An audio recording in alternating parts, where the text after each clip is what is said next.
Ahora vamos a hablar de historia, lo vamos a hacer como siempre con Sergio Wisniewski.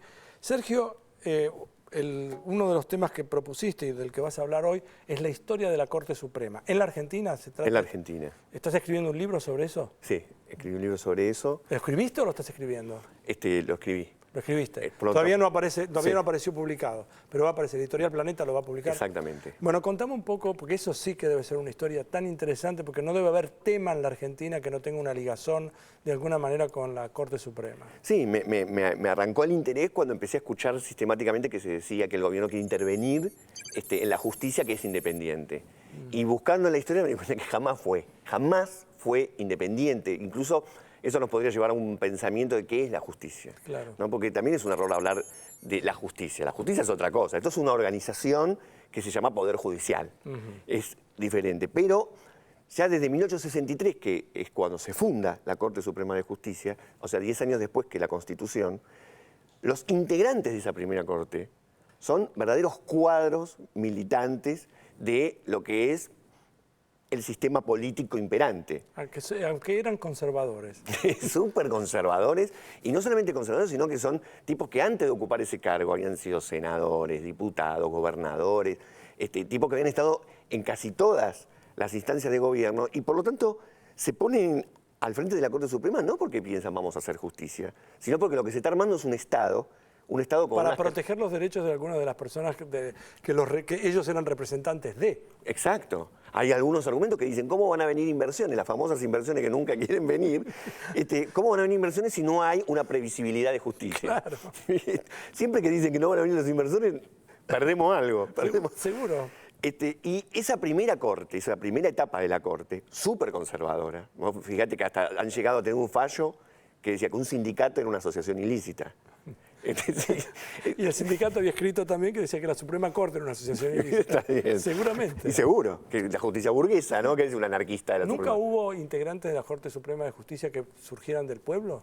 Uno solo. Hubo un obrero que, por supuesto, cuando entró a la Corte Suprema ya lo había dejado de ser, y que encima venía del radicalismo, ¿no? Que no es lo que uno hubiese esperado. Bueno, pero hubo un representante. ¿Quién Hubo era? uno. ¿Te acordás del No, nombre? ahora no me acuerdo el nombre. Bien. Lo cierto es que hasta 1930 sigue un carril la Corte Suprema que por lo menos dentro de esa ideología mantiene una especie de ilusión de legitimidad institucional. Pero en 1930 ocurre algo que es tremendo, porque ocurre el golpe de Estado. Sí. Y Figueroa Alcorta, que presidía la Corte Suprema, tiene que decidir en un día, no 2 años como la ley de medio, tiene que decidir en un día si le dan o no curso al golpe. Se reúnen con respeto, empiezan a debatir y deciden que sí, que tienen derecho y que la Corte Suprema le da legitimidad a ese golpe, con lo cual abren la puerta a todos los golpes que vienen después. Y lo deciden sin que haya un juicio previo, lo deciden de oficio.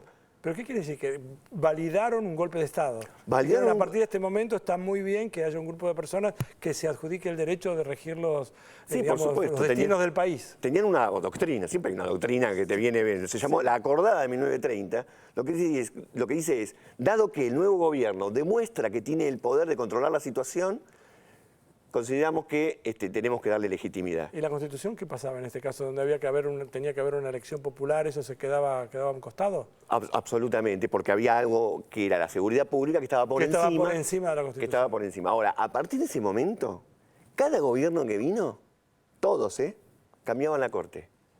La cambiaban en su totalidad. ¿No? Y el único que no lo logró fue Arturo Illia porque no le dio el peso político para lograrlo, pero el peronismo le hizo un juicio a todos los que hicieron la Acordada de 1930 y con ese juicio, que los declararon culpables por haber apoyado un golpe, renovaron toda la Corte y hicieron una Corte de tinte peronista. El golpe del 55 directamente no solamente cambió la Corte, sino que cambió a gran parte de los jueces. El gobierno de Frondizi volvió a cambiar la Corte, lo mismo ocurrió con el gobierno del 73, ni hablar lo que hizo la dictadura del 76. Por lo tanto, si uno hace un recorrido, y bueno, te acordarás del menemismo. Me acordará. ¿No? Te acordaré. También el gobierno de Alfonsín. Por lo tanto, si uno hace un recorrido de toda la historia, 150 años tiene la Corte, un recorrido de toda la historia de la Corte Suprema y lo que fue ocurriendo con los distintos gobiernos, es difícil decir que fue una justicia independiente. Más allá de que muchos de esos fallos uno los puede reivindicar y otros aborrecer.